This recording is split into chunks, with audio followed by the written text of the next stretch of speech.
What if I told you that a developer managed to secure a prime piece of land in Holland Village for a good price? And what if I told you that this could translate into a golden opportunity for savvy buyers like you? Well, today we are deep diving into a project that just might be the case. We are talking about the brand new launch, Skye at Holland. Hi everyone, my name is Kai, and today we are going to cut through all the noise and give you the neutral and factual breakdown of this new and exciting development. We will be covering what makes it special, look at the prices, how it stacks up against its neighbours, and most importantly, figure out if this project is the right fit for you. Stick around because the numbers behind this project is very, very interesting. First, let's start with who this project may not be for, because these are things that cannot be changed, and if it's going to affect you, then you can pass on this project. Number one, if you need a primary school within 1 kilometer away for your kids. If your absolute top priority is getting your child into a specific primary school within 1 km, this is not to be the best fit. There are no primary school within 1 km to this project. Number two, if you are only looking for freehold property, you might want to reconsider. Skye at Holland is a 99-year leasehold development. If you are still watching up until here is a quick run-through on the development information. It's right at the heart of Holland Village, within 5 minutes walk to the MRT station. It's a 99-year leasehold on a big piece of land. Total we will have 666 units, consisting of 2 towers with 40 stories each. The unit mix varies from 2-bedder to 5-bedder, which offers an opportunity for both investor and buyer for own stay. This project is jointly developed by 4 reputable developers in Singapore: UOL, Keng Leong, CapitaLand, and Singland. So the finishing of the project will likely be superb. So what's all the buzz about? What makes Skye at Holland so special? First, the location is a huge plus. It's right at the heart of Holland Village, which means you have that vibrant lifestyle with all the cafes and amenities right at your doorstep. Plus, you get seamless connectivity to the MRT nearby and quick access to the city centre. It's probably the nearest development to Holland MRT after One Holland Village. Second, and this is a big one for investors, as this is a high rental demand area. The location attracts a strong pool of tenants, especially from expat communities, thanks to the vibe and how close it is to the city centre. But here's the most interesting part: the developers' strategic land acquisition costs. They managed to secure this prime land at a very fair value. And why does this matter to you? Because a lower land cost allows them to price the units competitively, and that's the opportunity that we are talking about. Okay, let's follow the money. How does that land cost affect the final price you pay?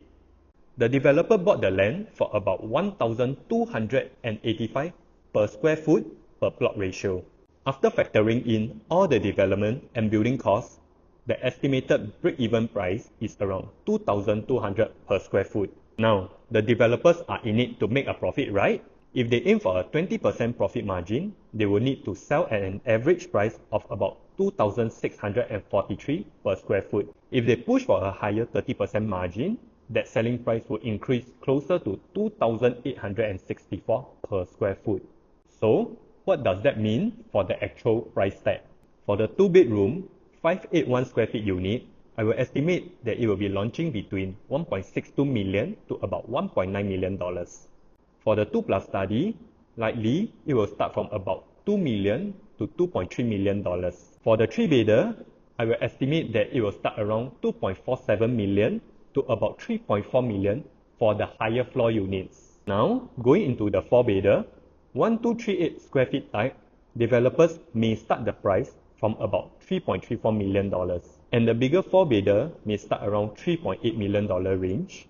As for the biggest unit in the development, the 5-bedders, maybe the developer will start it from around $4.6 million.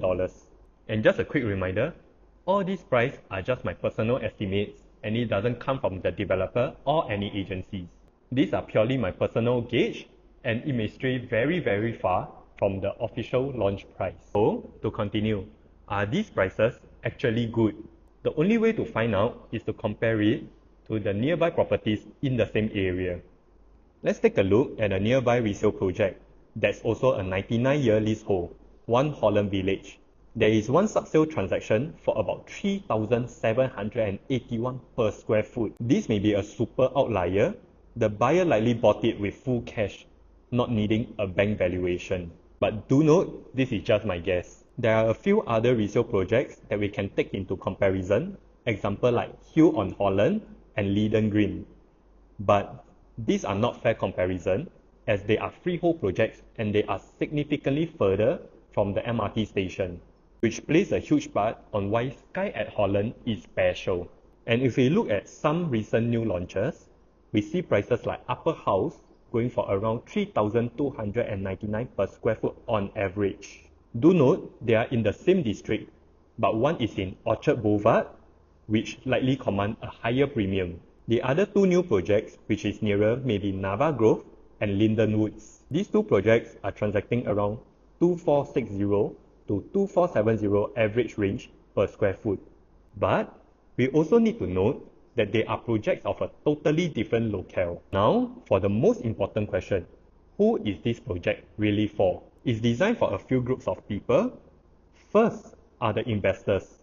If you are looking for a good rental yield and potential capital gain, the prime location and strong rental demand here are hard to ignore. Second are the HDB upgraders. This is a great option for families who want a lively, well-connected community and for those looking to make that move from a HDB flat to a private condo in a prime district. Lastly, professionals and couples that want a dynamic lifestyle with easy access to work, food, and fun. This prime district is perfect. Being honest about all these points, the good and the bad, will help you make a better decision when you are choosing the right house for your family.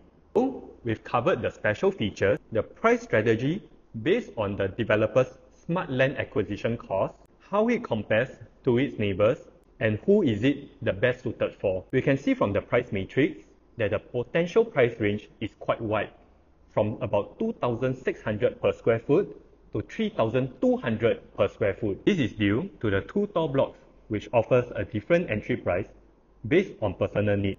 Knowing all this is great, but this leads to the two most critical questions for all property buyers. Number one, what is the safe entry price? Which price point represent the best value and the lowest risk? And number two, what is your exit strategy? Buying is easy, but how do you exit profitably in about 5, 10 or even 15 years later? This is something you must plan from day one. If you have watched the video up to this point and you're still unsure about how to enter and exit Skye at Holland safely, you can reach out to me for a personalized consultation based on your financial goals and needs. My details are on the screen. Reach out to me and let's work through the numbers together to see if this opportunity is the right one for you to build your wealth. Thanks for watching.